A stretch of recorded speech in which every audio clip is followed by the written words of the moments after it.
Gamer girls, gangsters, what is going on today? It is ya boy. And today we are here to talk about some low tier Pokemon draft analysis. And this is a Lavender Town lo-fi remix by VG Lo-Fi Night. So go check that out if you like the music in the background. But I got a presentation for you here and I want to share it with you real quick.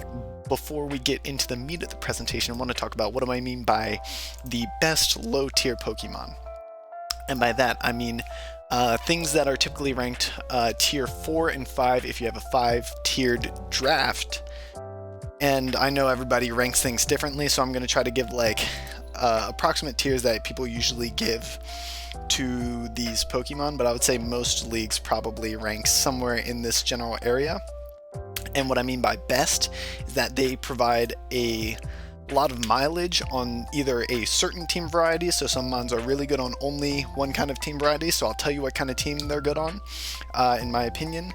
And then there are a lot of other like good low tiers that are not on this list. I had to really narrow it down, and this is my opinion, but I'm going to give lots of shout outs to other mons that are not on this list. And then at the end, if you see something that's not on this list that you really like drafting, definitely drop it in the comments, because big fan. There's lots of creativity with low tiers. They're usually not part of the main core of your team, so you get a lot more variety with them. You can choose more niche picks and more counter picks, so definitely drop some that you really like using down in the comments, because I think there are lots of good ones that are not on this list, but I think some of these are really good. Last thing before we get into the complete list is mons that should not be in the low tier, but if somebody puts them in tier 4 or tier 5 or something, then you probably want to scoop these up. Nidoqueen, I've seen people put it in tier 4 before. That is absolutely like criminal. Nidoqueen is like one of the top draft mons. But if it's tier 4, it's the best mon on your team. If it's tier 2, it's like if tier 3, still sweet. Like scoop up that Nidoqueen. Some of these mons, there are other mons like on here. If there are anything that's like tier 3 or higher that you see in tier 4 or lower in your league, personally, if you see Serena in tier 4, go ahead and scoop that up. Not going to be talking about these mons on this list. I'm talking about things that are typically ranked tier 4 or below, and that will give you a better idea of what kind of mons are the kind of mons that we are talking about. Let's say that. And so number 10, we're going to have, I actually forgot to put numbers on these slides, so I'm going to have to try to remember these numbers, but I made sure there were 10 of them. Avalugg. So Avalugg, the giant ice table. He is a good boy. What does he do? He rapid spins and he has ridiculous walling capabilities. This guy is absolutely nuts. He takes like, I'm pretty sure he takes like Zard X Flare Blitz and he recovers it off. He's just redonkulously bulky. And he provides really good rapid spin support, especially now that we have the boots, the heavy duty boots. He's can come in without taking 25%, and then he can live literally like any physical hit. Even if something's like SD'd and it's not super effective, or it's like not stab, he can probably still at least live one. And with body press as well, body press just like makes it less passive, which is really cool. He's usually in tier 4, tier 5. If you see him in tier 5, think that's underrated, and I think that's a great mon, especially for if you're building a balanced team. If you're building something like more HO oriented, I think he's going to be a little bit too passive for your team and he's just going to lose momentum. But if you have something with a strong hazard game, like a strong offensive hazard game, and you need a spinner and something to stand in as a low tiered physical wall, I think Avalugg, you really can't get better than that. Next, so this is Alolan Golem and Magneton. Magneton, I think, should be tier 3. If somebody puts it in tier 4, this is another great job for this role.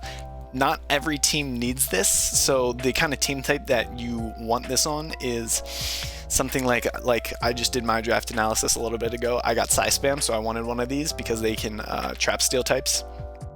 If you're running like Grass Spam or something like Bulu Kartana, that typically has a hard time breaking through steel types. So again, these can be helpful.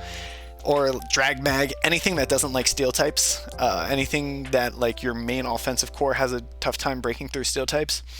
These are the kind of mons you want to get. Alolan Golem, a lot of times in tier 5, I've seen it in tier 4 before. Sick mon. Sick mon, you turn into it with the choice scarf, it traps the steel types and it gets rid of them. If your opponent is smart enough to run Shed Shell because they know exactly what you're doing with it, then they lose their lefty's recovery, and he still has decent offensive presence, even if they run Shed Shell. Or you can just knock him off and trap him later that game. But it really validates some team types. Having Magnet Pool Mons will provide. So, for instance, Drag Mag, you want to draft a bunch of strong dragons and then Magnezone. You can bypass Magnezone, get another high tier dragon, and then scoop either Magneton or Alolan Golem. One sec.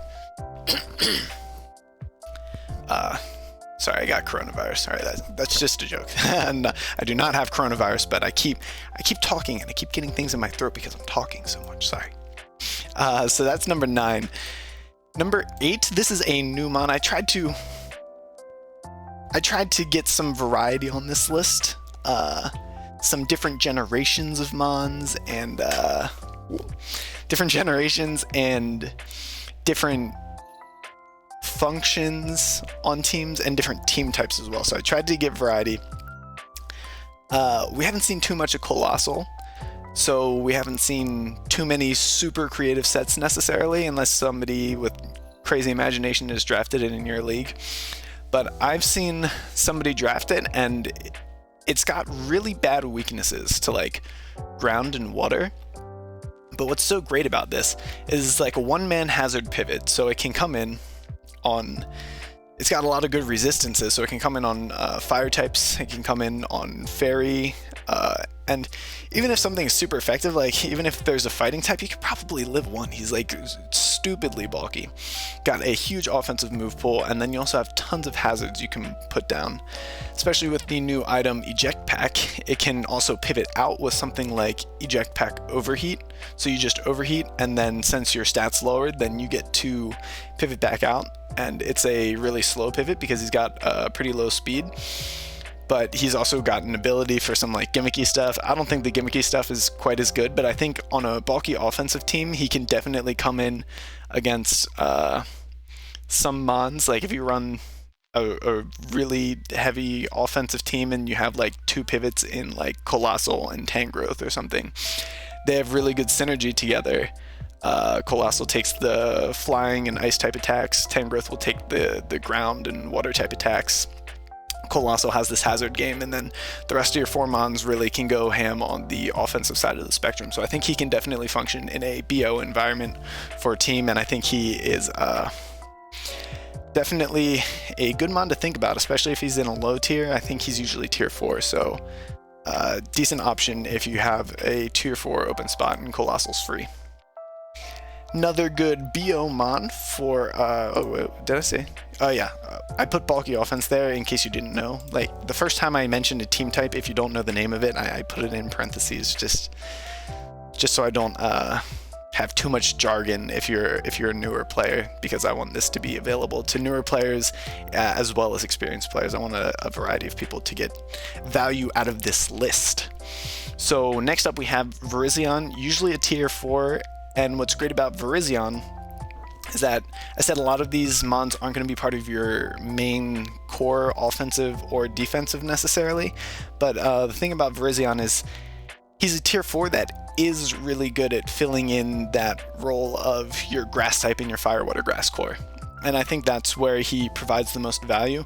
If you want to get like really high tier fire and water types that are very bulky and have some sort of recovery options, then you can get budget Virizion for tier 4, he's tier 4 because he's sometimes like lacking in power or whatnot, but I mean, he's still strong. He's got access to, I think he's got SD and Calm Mind.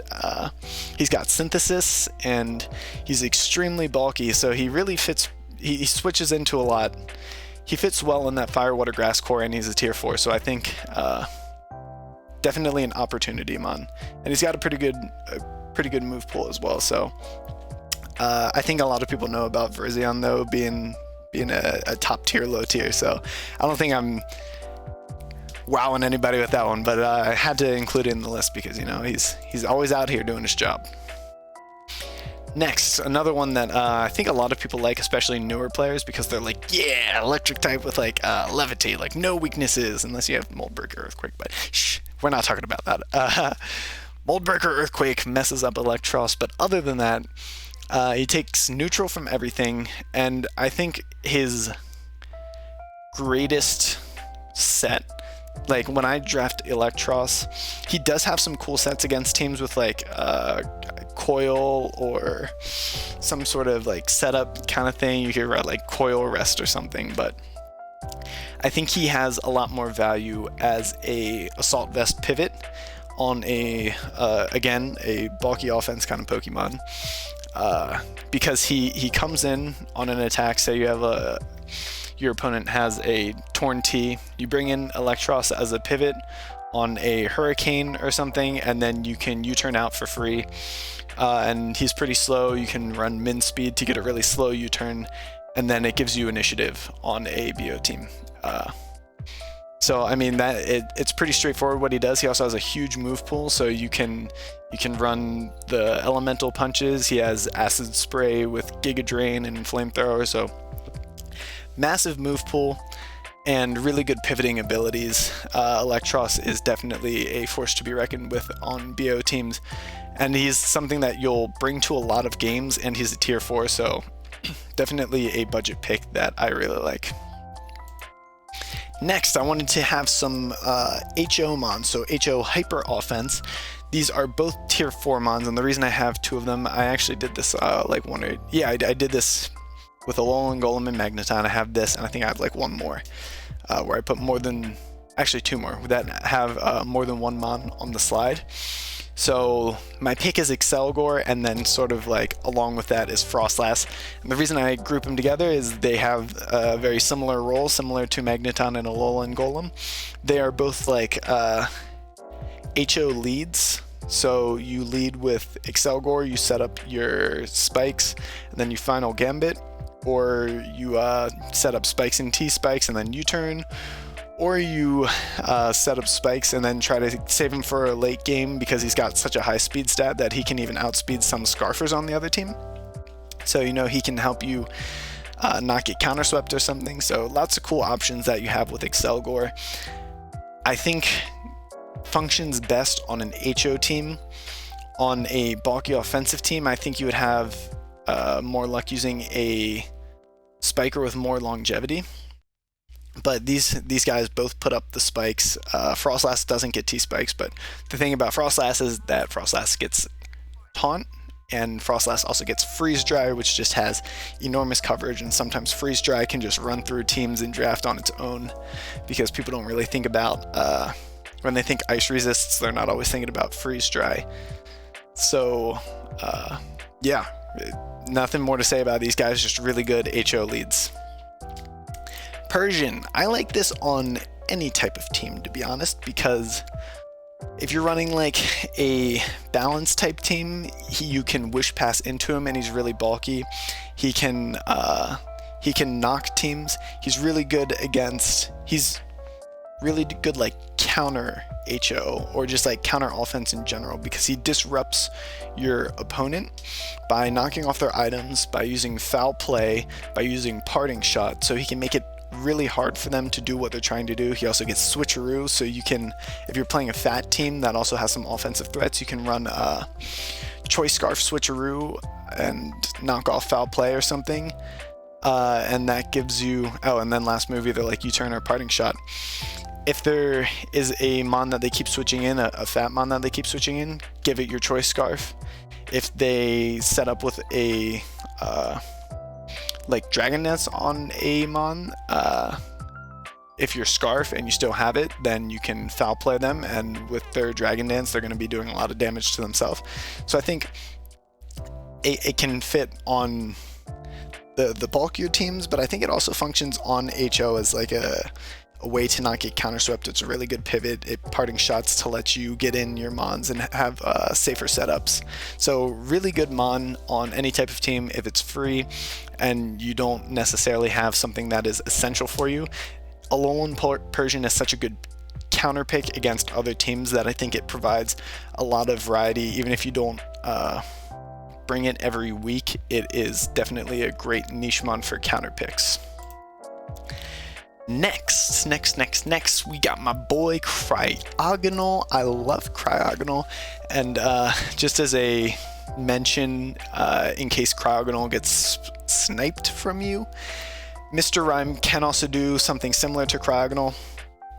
Personally like Cryogonal more with the speed tier, and I think he may be bulkier especially, but pure ice type, and he's got levitate. I personally prefer Cryogonal. He's sometimes also in tier 5 because people don't know the dangers of Cryogonal, man. People don't see it, but he is a sick mon. I like him on BO teams and balance teams.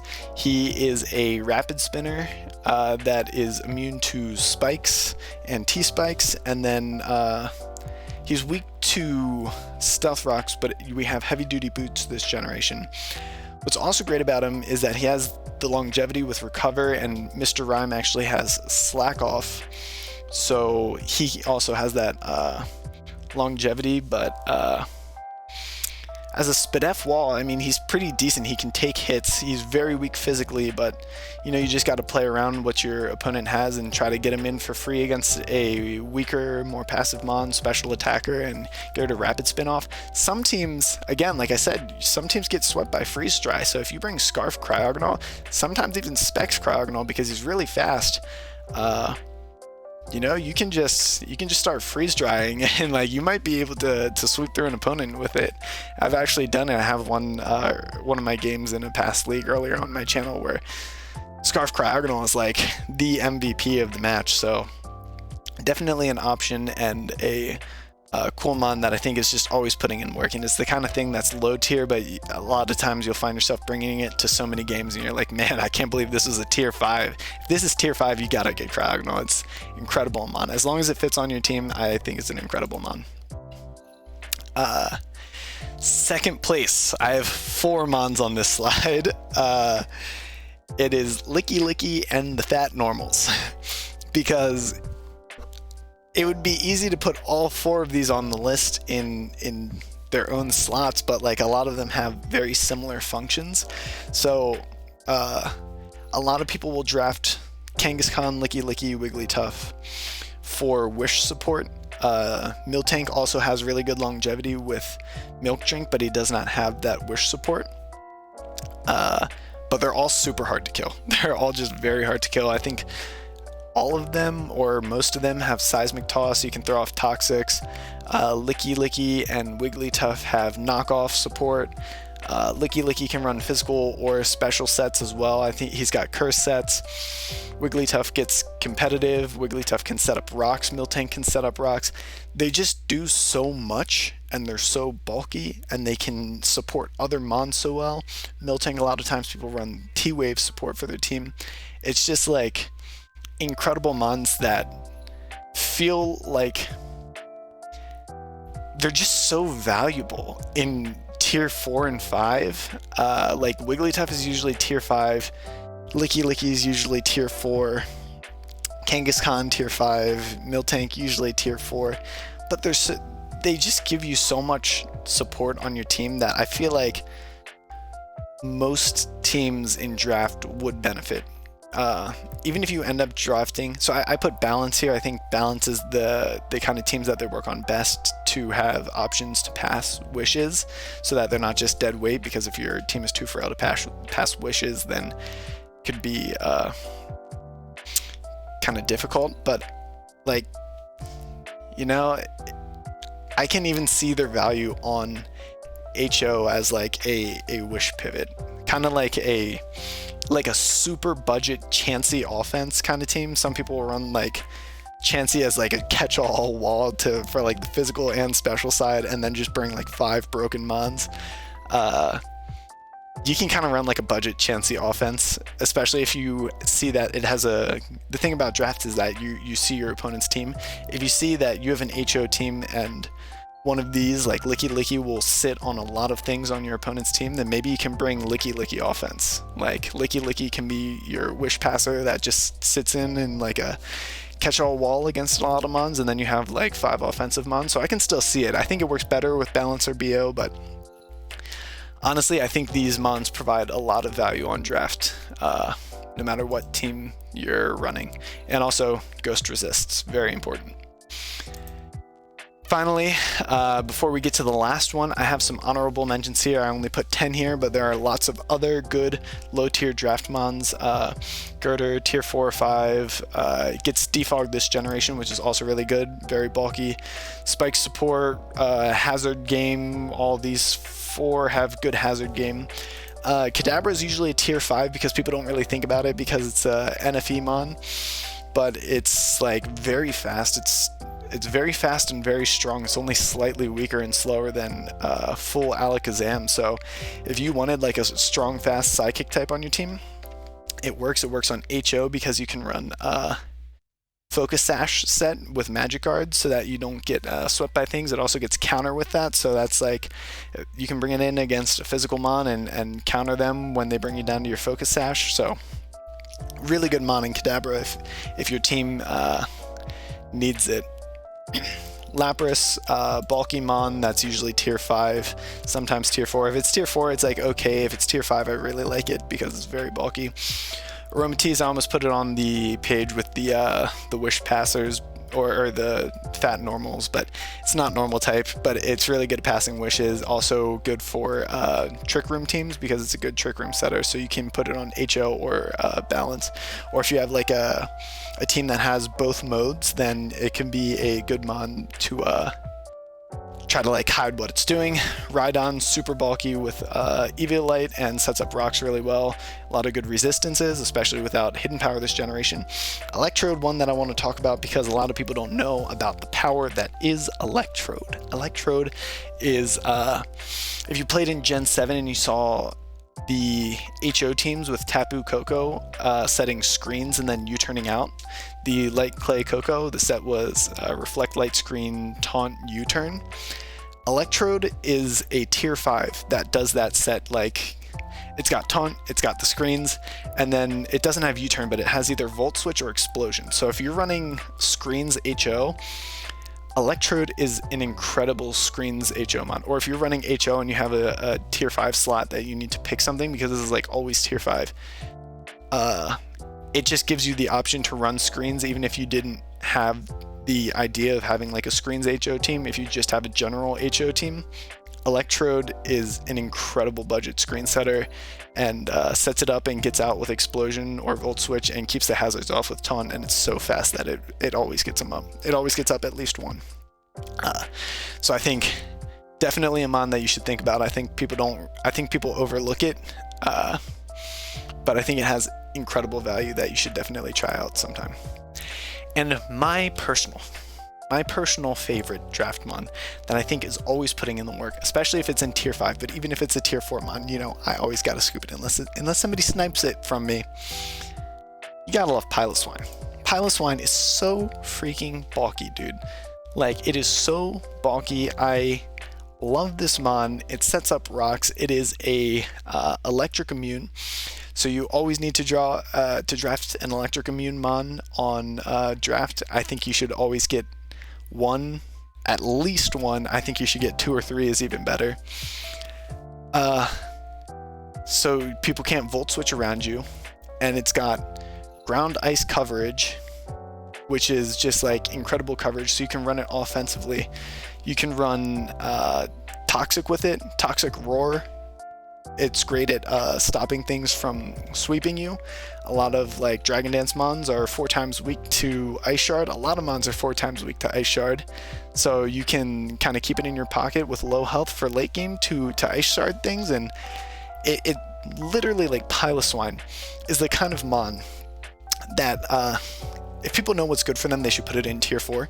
If it's a tier 5, like, scoop that Piloswine early in the draft before somebody else gets it, because I'll tell you, man, you will draft a team and you'll get all these mons that you think are great, but then when you start building, you'll realize that you brought Piloswine every single week because Piloswine is always doing something great for you.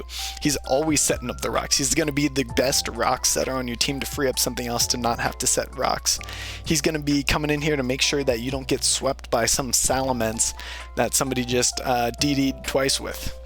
You know, Piloswine is always out here doing the most. I had a Piloswine in a league with Ubers, and my Piloswine was out here cooking up somebody's Lugia. Because this guy was trying to set up with Lugia, I just come out, take like 0 damage from his like +2 Arrow Blast, and then I roar him out, and then he's sad because he's got to take rock damage next time he comes in. It was incredible. This was before Gen 8. This was a Gen 7 draft, so he didn't have boots. You know, you toxic, you roar, you set up rocks, you earthquake, you ice shard. I rarely run icicle crash on it too because I just find that ice shard gets the job done. I usually end up running something like toxic, earthquake, ice shard, and stealth rock. Obviously it depends on the team matchup, but like if they bring in a Fatmon, you toxic it. If they bring in a sweeper or something, like earthquake does so much damage because of its it's got high attack. Even if you don't invest in it, it's got like 100 base power attack, EV life. Can't get enough Piloswine. Honestly, top tier mon, especially in tier 5. You need to draft Piloswine. And that's it. That's my top 10. Piloswine was my number 1. You know, I can't get enough Piloswine personally, but I know there are lots of other good mons that weren't in the honorable mentions. They weren't anywhere on this PowerPoint. You know, maybe you're a big Guzzlord fan. You like drafting Cradily Sand because you get that +1 SpDef boost and a water immune for your sand team. So you know, Cradily Sand is great. Toga Tomorrow, a really good pivot. What other mons do you like? What other low tier mons do you like drafting that you've had a lot of success with and they're just like your staples? I want to hear about them. Drop them in the comments because I'm interested to see. I love the creativity of the low tier mons of how you use them in drafts. So let me see it down in the comments section, and I hope you all have a freaking beautiful day, gamers. Peace out.